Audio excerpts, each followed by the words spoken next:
Given my detestation of all the medievally themed menu-navigating knights, wizards, and dragons excrement that has been a mainstay on every console since the NES, you can understand my piqued interest when I heard that Squaresoft, a company known for creating quality storylines and gaming experiences from the same tired idea, was going to take a bold new direction with their latest RPG.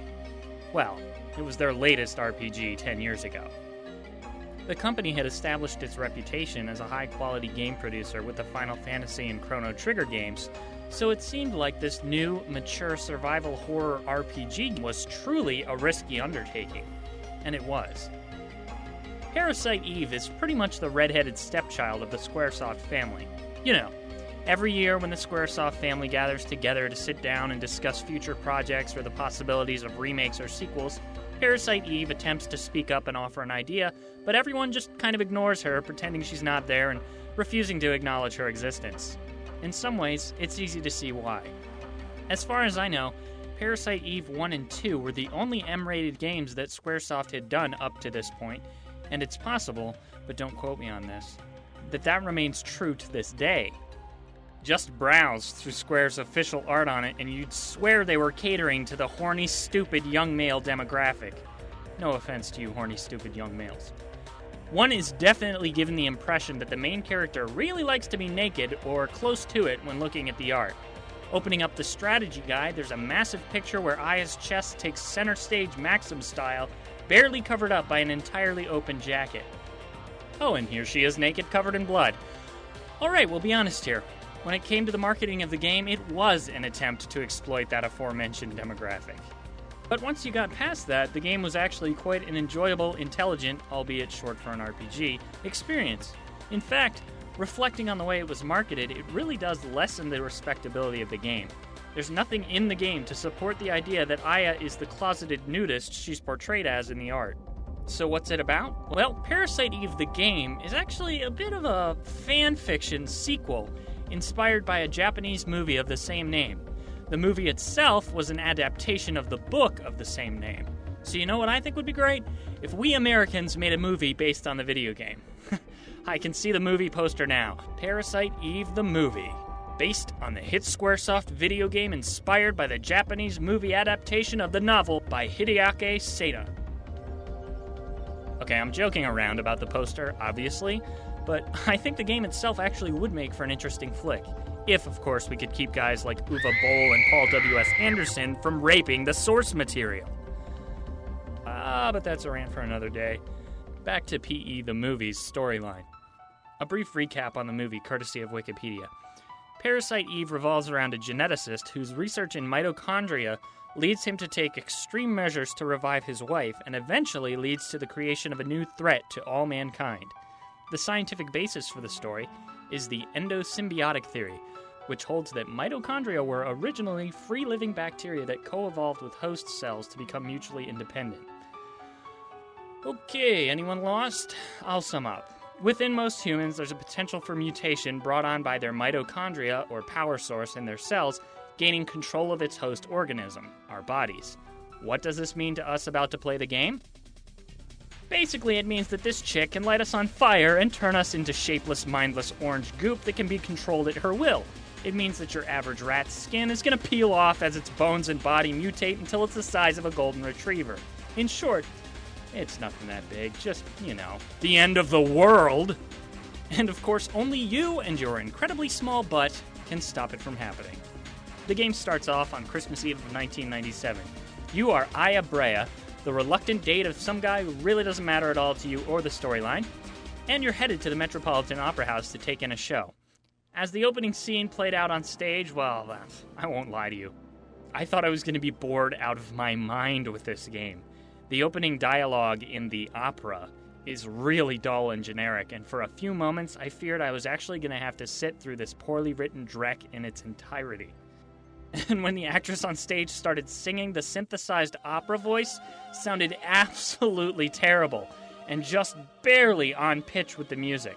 Honestly, I know that back 10 years ago we probably didn't have the space for an MP3 file on the disc, but this was just painful to listen to.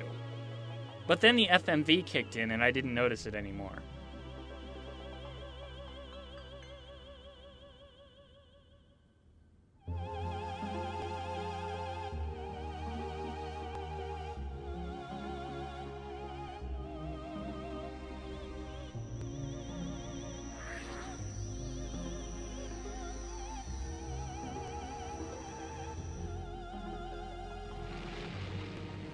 first, I thought this guy catching on fire was part of the play, but then he fell down in the audience. Chaos erupted, and my jaw dropped to the floor with how ballsy Square had gotten given its teen-rated track record. This was unexpected, unwarranted, and above all, freaking sweet! And she just keeps singing? How messed up is this game gonna get? Easily, this is one of the best opening scenes in a video game ever. I mean, that's pretty hard to top, wouldn't you say? It definitely caught me off guard.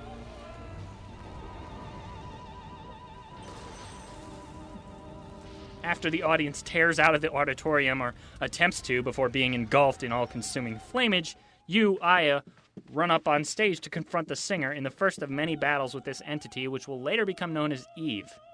See this? Can you believe this? You can actually dodge her attacks! I know! It's amazing! Alright, seriously. Other than the moving around, the battle system operates in a way that's not all that innovative, but it's presented in a refreshingly different way. A green wireframe hemisphere helps you to figure out the range your equipped weapon has. The further toward the end of the hemisphere, the higher the likelihood that you'll miss, or you'll at least do considerably less damage. That's why about 99% of the time in this game, I get right up next to the bad guys before I blow them away. So we've managed to dodge her attacks and return enough fire that she runs away like the wussy little wench she is. Now this is important and it'll help you a great deal out in this game. Don't go down in the hole just yet. When Aya gets up next to it, you'll hear the sounds of police officers out in front of the opera house. You'll want to amble your way up and out the front to meet a guy who seems to give you an unending supply of ammunition, as well as someone who will heal you if you've suffered any damage during your first tussle with Satania. Now that you've got a crap ton of bullets, head down the hole and you'll be introduced to the first of many kick-ass, gory, disgusting transformation FMV sequences.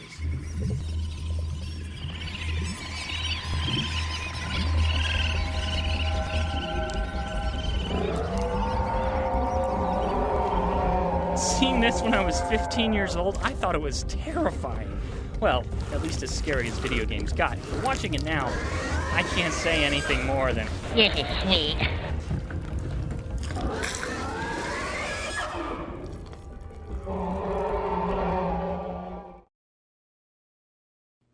Parasite Eve takes place over the course of 6 days during the Christmas season, each beginning with a cryptic title card that gives you an idea as to what stage of evolution Aya is in, or will be entering. This makes more sense when you understand the plot, but basically as you go along in the game, you learn new PE powers. They play exactly the same way as MP does in other RPG games. By the end of your adventure, you'll have battled through sewers, Central Park, a museum, the police station, and many other locations. But when the final day and final battle comes, well, if you think the videos I've shown you so far are cool, the final FMV sequences will blow you away. Even 10 years later, they're truly spectacular. But like I said, I don't want to spoil those for you. You can always do that by using the YouTube search bar if you're that desperate. Anyway, I'm really not looking to spoil the game or do a walkthrough here, but suffice to say, it's well worth checking out, if only to see one of Squaresoft's biggest gambles.